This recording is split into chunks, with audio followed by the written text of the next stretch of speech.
would you say that you've had a happy marriage? Yep, I would say I have had a happy marriage. What was more important to you, your family or your career? No doubt at all. Family. What was the best years you spent with your family? Well, I think the best years were the years that you guys were home and growing up. They were great years. And of those years, younger kids, older kids, what was better for you? Oh, I can't say that because it was all good.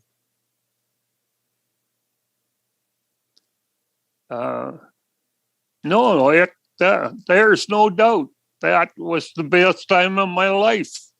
Why? Oh, who knows why? Come on. I think it's instinctive for some people. Yeah, well, you're really good with little kids. Well, there was, no doubt. Yeah. You seem to trust them. Well, I seem to be relatively good at that, yeah. And most little kids trusted me. Yeah. Not very many that I had shy away from me. President Trump recently issued a warning from his Mar-a-Lago home. Quote, "Our currency is crashing and will soon no longer be the world standard, which will be our greatest defeat, frankly, in 200 years. There are 3 reasons why the central banks are dumping the US dollar: inflation, deficit spending, and our insurmountable national debt. The fact is, there is one asset that has withstood famine, wars, and political and economic upheaval dating back to biblical times: gold. And you can own it in a tax-sheltered retirement account with the help of Birch Gold.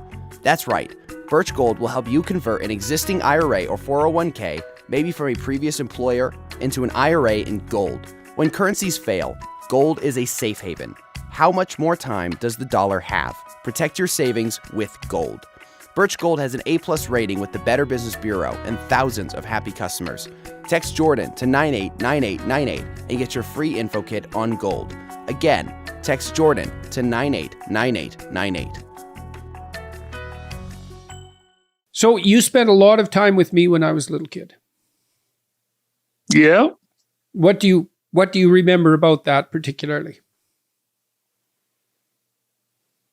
Well, what can I say? What do I remember about it?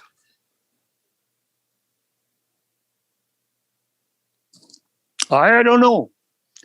I remember quite a few things, but I don't know if any of them are god awful important, you know? Well, pick one.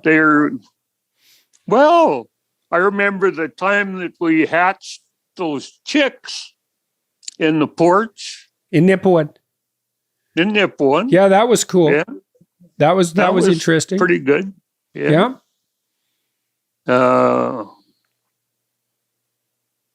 I remember driving home with you to Nacum a number of times and talking the whole time because you'd never stop asking questions. Yeah, well, hasn't changed much. No, I know. You kind of are who you are. Yeah, that's right.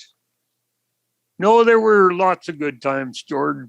All good times. I think I remember mostly when I was a little kid reading with you. Oh, yeah. Yeah. Well, that was great. That was so much fun. I thought so. Because what I remember, I was pretty little, but what I remember is that, well, first of all, we had a Dr. Seuss book come every week or something like that because we were in a book club. And you used to come home every night. And after dinner, we would lay on the rug. We had one of those hooked rugs. And we'd lay on the rug and you'd put your arm around me and away we'd go through 1 or 2 books. And you taught me to read, you know, and I remember that going on for quite a long time. And it was wonderful to have the attention. And well, and to be given that gift of literacy as well, and to have it instilled in me in such a young age. You know, I mean, I loved reading. It's really shaped my life in every possible way. So, you know, and I remember, you know, one of the things that was different about you, we had our differences when I was a teenager. It sounds kind of like the ones you had with your dad, you know, both stubborn. And I had hanging around with rough kids. And we misbehaved a lot of drinking and that sort of thing, you know, and you put up with them. That's about all you should have done, really, I suppose. But most of my friends, you know, they didn't have a good relationship with their fathers. They had no respect for them. And it was, I know. Yeah, it was really rough on them, those my friends. Those are my teenage friends, or, you know, the ones in junior high. Particularly. Yeah, I know. And, you know, when we were alone with my friends, they'd have a bad interaction with their dad or something, and they'd be pretty hard on him, badmouth him. And I could tell they were mad, bitter, resentful, angry about it.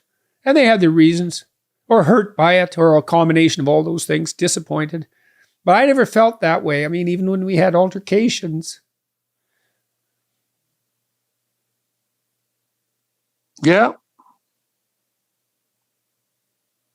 I knew that fundamentally, despite whatever altercations we might have, that you were on the side of my better angels, let's say.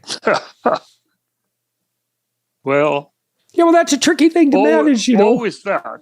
Yeah, but it's a tricky thing to manage because when you have kids, you kind of, on the one hand, you want to like the kid, you know, but on the other hand, you want to like the kid that they could be even better. So you have to kind of balance that acceptance for and appreciation for who they are right now with a desire to foster further development.